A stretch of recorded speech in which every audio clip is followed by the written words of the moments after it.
ဖြူအစိမ်းဆိုတာပညာရေးရဲ့တင်ငယ်တာဖြူစင်ခြင်းရဲ့ပြရုပ်လို့ကျမတို့သတ်မှတ်ထားကြပါတယ်။ဒါပေမဲ့ဒီဘက်ခေတ်မှာအဲ့ဒီဖြူစင်မှုတွေရဲ့နောက်ွယ်မှာမိဘတွေမသိနိုင်နဲ့မသိလိုက်ရတဲ့ကြောက်စရာကောင်းတဲ့အမှောင်ချမ်းတစ်ခုရှိနေတယ်ဆိုတာကိုလက်ခံမှုအချိန်တန်ပါပြီ။အခုနောက်ပိုင်းလူမှုကွန်ရက်စာမျက်နှာတွေပေါ်မှာမကြာခဏဆိုသလိုတွေ့နေရတဲ့စလင်းမျိုးကကျောင်းသူတွေတယောက်ရဲ့ဝမ်းနည်းစရာဖြစ်ရဆိုးကကျမတို့အားလုံးအတွက်ခေါင်းလောင်းထိုးသတိပေးလိုက်တာပါပဲ။ပထမဆုံးအနေနဲ့ဒီပြဿနာတွေဘယ်ကစလဲဆိုတာကိုအရင်ပြောပြချင်ပါတယ်။အဓိကကတော့အချစ်နဲ့ယုံကြည်မှုကိုအလွဲသုံးစားလုပ်ခြင်းကနေစတာပါ။အခုခေတ်လူငယ်တွေကြားမှာအချစ်ရေးဆိုတာကအယမ်းကိုလွတ်လပ်လာပါတယ်။ဒါပေမဲ့ဒီလွတ်လပ်မှုကစီးလို့ဝါလို့ဖြစ်လာတဲ့အခါအန္တရာယ်ရှိလာပါတယ်။ကျောင်းစာသင်ခန်းထဲမှာရှင်းနေရမယ့်အချိန်တွေမှာအကြောင်းပြချက်အမျိုးမျိုးနဲ့ကျောင်းပြေးကြတယ်။ချိန်တွေ့ကြတယ်။ဒီအရွယ်ဆိုတာကစူးစမ်းချင်စိတ်အမြင့်ဆုံးအရွယ်ဟော်မုန်းပြောင်းလဲမှုတွေကြောင့်စိတ်ကစားတဲ့အရွယ်ဖြစ်ပါတယ်။မိဘတွေကငါသမီးလေးငါသားလေးကြောင်းတက်နေတယ်လို့ထင်နေချိန်မှာသူတို့ကပြင်ပလောကရဲ့ထောင်ချောက်တွေထဲရောက်နေတတ်ပါတယ်။ KTV တွေတဲခိုခန်းတွေဒါမှမဟုတ်လူရှင်းတဲ့ပန်းခြံတွေမှာသူတို့ရဲ့အချိန်တွေကိုကုန်ဆုံးကြတယ်။ဒီအစ်စ်မှာအစိုးဆုံးကတော့ယုံကြည်ရပါလိမ့်မယ်ဆိုတဲ့ရည်စားဆိုသူတွေလက်ထဲမှာမိမိရဲ့ကိုယ်ပိုင် privacy တွေကိုပုံအပ်လိုက်မိရပါပဲ။ချစ်လို့ပါအမှတ်တရပါဆိုတဲ့ခေါင်းစဉ်တက်ပြီးရိုက်ကူးထားတဲ့ဗီဒီယိုတွေဗီဒီယိုကောပြောရင်းနဲ့စခရကော့ဖမ်းထားတဲ့ပုံရိပ်တွေဟာတကယ်တော့ကိုယ်လည်းပင်ကိုပြန်ချိန်ထားတဲ့ဓာတ်သားတွေဖြစ်လာနိုင်တယ်ဆိုတာကိုကလေးတွေကမတွေးမိကြပါဘူး။အခြေအနေကပိုဆိုးလာတာက technology ကြောင့်ပါအထူးသဖြင့် Telegram လို app တွေမှာပေါ့မြန်မာနိုင်ငံမှာ Telegram channel တွေ VIP group တွေဟာမှုလို့ပေါက်နေပါတယ်။အဲဒီ group တွေထဲမှာဘာတွေရှိနေလဲဆိုတော့ကျမတို့ရဲ့ညီမလေးတွေသမီးလေးတွေအရွယ်ကျောင်းသူလေးတွေရဲ့ဗီဒီယိုတွေကိုပတ်စံနဲ့ပြန်ရောက်နေကြတာပါ။ဒါဟာရိုးရိုးသားသားချစ်သူနှစ်ဦးကြားကကိစ္စမဟုတ်တော့ပါဘူး။စီးပွားရေးဆက်ဆံကိုလှုပ်ဆောင်နေကြတာပါ။တချို့ယောက်ျားလေးတွေကလမ်းခွဲသားပြီးရင်လက်စားချေတဲ့အနေနဲ့ဖြန့်တယ်။တချို့ကြတော့ငွေကြေးအကျိုးမြတ်အတွက် VIP group ကြီးဆိုပြီးပတ်စံယူပြီးရင်ကိုရီးစားဟောင်းကိုတငယ်ချင်းရဲ့ဗီဒီယိုတွေကိုတင်ပြီးရောင်းစားကြတယ်။ဒါဟာ digital စနစ်နဲ့လုပ်တဲ့လူကုန်ကူးမှုတစ်မျိုးပါပဲ။ရောင်းတဲ့သူကပတ်စံရတယ်။ကြီးတဲ့သူတွေကအပျော်ကြည့်ကြတယ်။ဒါပေမဲ့ခံလိုက်ရတဲ့ကောင်မလေးတယောက်ရဲ့ဘွားကတော့အဲ့ဒီဗီဒီယိုတစ်ပုဒ် online ပေါ်ရောက်သွားတာနဲ့တစားစီကြေမွသွားရပါတယ်။ကြောက်ဆက်တက်ဖို့မပြောနဲ့လမ်းမပေါ်ထွက်ဖို့တော့မရဲတော့တဲ့အထိစိတ်ဒဏ်ရာတွေရသွားကြပါတယ်။မကြသေးခင်ကမှဖြစ်ပျက်ခဲ့တဲ့စလိန်မျိုးကကျောင်းသူတွေတယောက်ရဲ့ဖြစ်ရပ်ကိုပဲကြည့်ပါ။ဒီကိစ္စဟာကျမတို့လူ့အဖွဲ့အစည်းတစ်ခုလုံးကိုတုံ့လောက်စေခဲ့ပါတယ်။ခရိတ်တန်းကျောင်းသူလေးတယောက်သူ့ချစ်သူကောင်လေးရဲ့မွေးနေ့ပွဲဆိုပြီးယုံကြည်ကြည်လိုက်သွားခဲ့တယ်။ဒါပေမဲ့အဲ့ဒီမွေးနေ့ပွဲကသူ့ဘဝတစ်ခုလုံးအတွက်ပြန်မရနိုင်တော့တဲ့အိမ်မက်ဆိုးတစ်ခုဖြစ်လာလိမ့်မယ်လို့ဘယ်သူမှမထင်ခဲ့ပါဘူး။ခရိတ်တွဲကျောင်းသားတယောက်ကသူ့ရဲ့ခရိတ်တန်းရီးစားလေးကိုငါမွေးနေ့မို့လိုက်ခဲ့ပါဆိုပြီးထီးထီးဖျားဘက်ကိုခေါ်သွားခဲ့တယ်။ဒါပေမဲ့ဟိုရောက်တော့နှစ်ယောက်တည်းမဟုတ်ဘူး။ကောင်လေးကသူ့တငယ်ချင်း၃ယောက်ကိုပါကြိုပြီးစီစဉ်ခေါ်ထားတယ်။အဲ့ဒီမှာကောင်မလေးကိုအယ်ကိုဟော်ရီတိုင်းမူးပြီးသတိလစ်သွားတဲ့အချိန်မှာသူ့ရီးစားကောင်လေးအပါအဝင်၄ယောက်သားဝိုင်းပြီးကျွလွန်ကြတော့တာပါပဲ။ကိုရီးစားကိုတငယ်ချင်းတွေနဲ့မျှပြီးဒုက္ခပေးရတာယွန်စရာပါ။သူတို့တွေဟာကောင်မလေးကိုအဲ့လိုလုပ်နေတာကိုဗီဒီယိုရိုက်ပြီး Telegram group တွေမှာတင်ခဲ့ကြတယ်။ပြီးတော့သတိလစ်မေ့မျောနေတဲ့ကောင်မလေးကိုဖျားဝန်းထဲမှာဒီတိုင်းပစ်ထားခဲ့ကြတယ်။ကောင်မလေးသတိရလာပြီးအော်ဟစ်အကူအညီတောင်းမှဒေသခံတွေကကူညီပြီးစေယုံပို့ပေးခဲ့ရတာပါ။ဒီဖြစ်စဉ်ကမိဘတွေအတွက်တော့တကယ်ကိုသတိပေးသံပါပဲ။ဖုန်းတစ်လုံးနဲ့အင်တာနက်ကနေမကောင်းတဲ့အရာတွေစီးဝင်လာတဲ့အခါလူမမယ်ကလေးတွေကနေလူစိတ်ပြောက်ပြီးရက်ဆက်တဲ့သူတွေဖြစ်လာနိုင်တယ်ဆိုတာကိုလက်တွေ့မြင်လိုက်ရတာပါ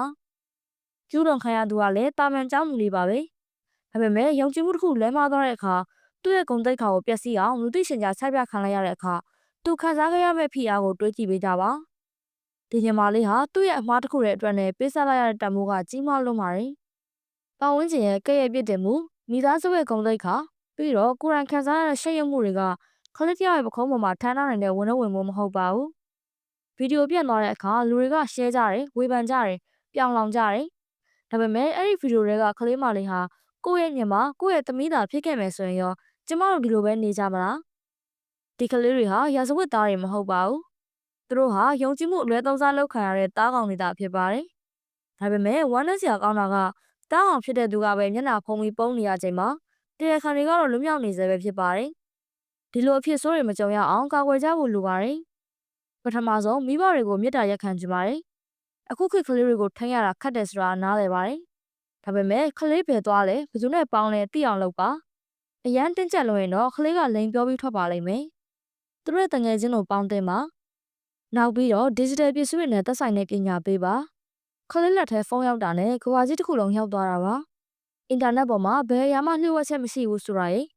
ဗီဒီယိုကောပြောရင်စကရကော့ဖမ်းလို့ရကြောင်းကိုပုံလေးသူများလက်ထဲရောက်ရင်ဘလို့အန်ရရှိကြောင်းငယ်တွေကတေချာရှင်းပြထားပါနောက်တစ်ထပ်ကတော့အမားလုံးမိရင်တောင်ပြန်လာရတဲ့အိမ်ဖြစ်ပါစေဒါကအရေးကြီးဆုံးပါခလေးကအမားတစ်ခုလုံးမိတဲ့အခါငါမိဘသိရင်ငါ့ကိုတတ်လိုက်မယ်လို့တွေးမိရင်သူ့ဘဝသူအဆုံးစီရင်မလိုက်မယ်ဘာပဲဖြစ်ဖြစ်ငါမိဘကငါဘက်ကရှိနေမယ်လို့ယုံကြည်ရင်သူအိမ်ပြန်လာပါလိမ့်မယ်မိဘတွေအနေနဲ့ကိုခလေးကိုအပြစ်တင်မဲ့စားဖိမပေးတတ်တဲ့အရေးဖြစ်အောင်ကြိုးစားပေးကြပါခလေးတွေရဲ့ဖုန်းတွေကိုလည်းတေချာလေးစစ်ဆေးကြပါမိဘတွေကခလေးဖုန်းရဲ့ဖိုတိုဂယ်လရီနဲ့ Messenger လောက်ပဲစစ်တတ်ကြတာများပါတယ်ဒါပေမဲ့ခလေးတွေမှာမိဘတွေမသိနိုင်တဲ့ဝှက်နည်းတွေရှိနေပါတယ်ရုပ်တရက်ကြည့်လိုက်ရင်ကရန်ပေါင်းဆက်ပုံစံလိုဖြစ်နေပေမဲ့ပြို့ဝှက်နံပါတ်ရိုက်ထည့်လိုက်မှအတွင်းအပုံလေးဗီဒီယိုတွေပေါ်လာတဲ့ app မျိုးတွေသုံးကြပါတယ်ပြီးတော့ဖုန်းတစ်လုံးထဲမှာပဲ Facebook Messenger နှစ်ခုခွဲသုံးပြီးတော့မိဘကိုပြတာကအကောင့်တစ်ခုတကယ်တမ်းသူတို့သုံးတဲ့အကောင့်တစ်ခုကတတ်ထားသုံးတာမျိုးတွေရှိပါတယ်ဒါအပြင် message ပို့ပြီးရတဲ့အလိုလိုပျောက်သွားတဲ့ system တွေကိုသုံးပြီးအထောက်အထားမကျအောင်လုပ်တတ်ကြပါတယ်ပြီးတော့ကျောင်းသားချင်းချင်းချစ်ကြိုက်တာထက်ပိုပြီးကြောက်စရာကောင်းတာက grooming မှာကျောင်းဝင်းကျင်မှာရှိတဲ့တက်စီကယ်ရီမောင်းသူတွေစိုက်ပါရှင်တွေဒါမှမဟုတ် online ကခင်မရတဲ့အသက်ကြီးတဲ့ဦးလေးရွယ်တွေကကျောင်းသူတွေကိုပြစ်မှတ်ထားတာပါသူတို့တွေဟာဖုန်းပေဖြည့်ပေးမယ်မုတ်ကျွေးမယ်ဖုန်းအသစ်ဝယ်ပေးမယ်ဆိုပြီးခလေးရဲ့လိုအင်ဆာရာကိုဖြည့်ဆည်းပေးရကနေစပါတယ်ခလေးကကျေးဇူးကျွေးတင်သွားတဲ့အခါတန်ရုံးစင်တွေ့သွားတဲ့အခါမှလိမ်မိုင်းဆိုင်ရာအမျက်ထုတ်ကြတာဖြစ်ပါတယ်ဒါဟာခလေးကိုတဖြည်းဖြည်းချင်းရင်ပါလာအောင်မွေးမြူပြီးမှတားကောင်လုပ်တဲ့ပုံစံပါTelegram မှာရောင်းစားတာအပြင်နောက်ထပ်ဆိုးရွားတာက blackmail လုပ်တာပါ။ကောင်မလေးတွေစီကပုံတောင်းတယ်။ရလာရင် screenshot ရိုက်ထားပြီးတော့နောက်ထပ်ပုံထပ်မပို့ရင်ငါနဲ့လာမတွေ့ရင်ဒီပုံကို online တင်လိုက်မယ်ဆိုပြီးချိန်ချောက်တာပါ။ဒီလိုနဲ့ကလေးတွေကကြောက်ပြီးတော့သူ့ခိုင်းတာဆက်လုပ်ကြတယ်။ဒီလိုနဲ့တန်တရားလဲပြီးတော့ရုံးမထွက်နိုင်တော့တဲ့အခြေအနေထိရောက်သွားကြပါတယ်။တချို့ကလေးတွေကကိုယ်တိုင်ကမလုပ်ချင်ပေမဲ့ပတ်ဝန်းကျင်ကြောင့်လုပ်မိကြတာတွေရှိပါတယ်။သူများတွေတောင်ရီးစားနဲ့ဒီလိုနေကြတာပဲ။နေကခက်မမိလိုက်တာဆိုတဲ့အပြောတွေနင်ကတော့တကယ်ချစ်ရင်ဗီဒီယိုရိုက်ခွင့်ပေးမှာပေါ့ဆိုရဲချစ်သူကောင်လေးရဲ့ပူဇော်မှုတွေကြောင့်မလုံချင်ပဲလိုက်လို့မိရာကနေဘွားပြတ်သွားကြရပါတယ်။မြန်မာနိုင်ငံရဲ့အဆိုးဆုံးအလေးထားတစ်ခုကဗီဒီယိုပြတ်သွားရင်ဖြတ်တဲ့ကောင်ကိုဝိုင်းဆဲကြတာနေပြီးတော့ဂျိုက်တုံးကတော့ခံရင်စိတ်နဲ့ရိုက်ပြီးအခုမှငိုပြနေတယ်ဆိုပြီးကောင်မလေးဘက်ကိုပဲညှားဦးလက်တက်ခိုက်ကြတာပါ။ဒီလိုအမြင်တွေကြောင့်ကလေးတွေကအဖြစ်မှန်ကိုမိဘကိုဖွင့်မပြောရတော့ပဲတယောက်တည်းကြိတ်ခံရင်းနဲ့စိတ်ကြယောဂရပြီးကိုယ့်ကိုယ်တတ်တဲ့အထိဖြစ်လာကြတာပါ။ဒါအပြင်ကျောင်းတွေမှာရောအိမ်မှာပါလိင်ပညာပေးတဲ့နည်းပညာအန္တရာယ်ကိုသိချမသိမေးကြပါဘူး။ကွန်တုံးသုံးရင်ဘေးကင်းတယ်လောက်ပဲသိကြပြီးတော့ကျန်တဲ့အကြောင်းတွေကိုနားမလည်ကြပါဘူး။မိဘတွေကလည်းရှက်စရာဆိုပြီးဖုံးဖိထားတော့ကလေးတွေကအပြာကားတွေကြည့်ပြီးမှားရင်းတဲ့အသည့်တွေနဲ့လက်တွေစမ်းသပ်ကြရကနေပြဿနာတွေတက်လာကြတာပါ။အရေးကြီးဆုံးချက်ကတော့ညီမလေးတွေသိချနားလည်ဖို့လိုပါတယ်။ယောက်ျားလေးတစ်ယောက်ကညီမလေးကိုတကယ်ချစ်ရင်တကယ်တန်ဖိုးထားရင်ညီမလေးရဲ့တိတ်ခါကြမဲ့အလုပ်ညီမလေးကိုထိခိုက်စေမဲ့အလုပ်ကိုဘယ်တော့မှမလုပ်ပါဘူး။ဗီဒီယိုရိုက်ဖို့ဓာတ်ပုံပို့ဖို့တောင်းဆိုလာပြီဆိုရင်တော့အဲ့ဒါအချစ်မဟုတ်ပါဘူး။အဲ့ဒါတက်မှတ်မှုနဲ့အမျက်ထုတ်ချင်မှုတတ်ပါပဲ။နိုးလို့ပြောရတဲ့တတိရှိပါ။ညီမလေးတို့ပို့လိုက်တဲ့ပုံတစ်ပုံဗီဒီယိုတစ်ခုဟာစမ်းခေါက်နှိုက်လိုက်တာနဲ့ကိုယ့်လက်ထဲကနေလွတ်သွားပါပြီ။တစ်ဖက်တို့ကဘလောက်ပဲဂရိပေးနောက်တစ်ချိန်ရန်ဖြစ်တဲ့အခါလမ်းခွဲတဲ့အခါမှာအဲ့ဒါတွေကလက်နက်တွေဖြစ်လာနိုင်ပါတယ်။နောက်ပြီးတော့လူတိုင်းအမှားနဲ့မကင်းပါဘူး။မှားခဲ့ရင်တော့အသက်ထက်အရေးကြီးတာဘာမှမရှိပါဘူး။မိဘကိုဖွင့်ပြောပါ။မိဆက်ရယုံကြည်ရတဲ့သူကိုအကူအညီတောင်းပါ။ဖြည့်ရှင်းလို့ရတဲ့နည်းလမ်းတွေအများကြီးရှိပါတယ်။နောက်ဆုံးအနေနဲ့ပြောချင်တာကတော့တာဝန်ရှိသူတွေနဲ့ဥပဒေပိုင်းဆိုင်ရာအတွက်ပါ။ဒီလိုကလေးငယ်တွေကိုလိမ်မာပါနဲ့စွာစီယုံမိအမြတ်ထုတ်တာ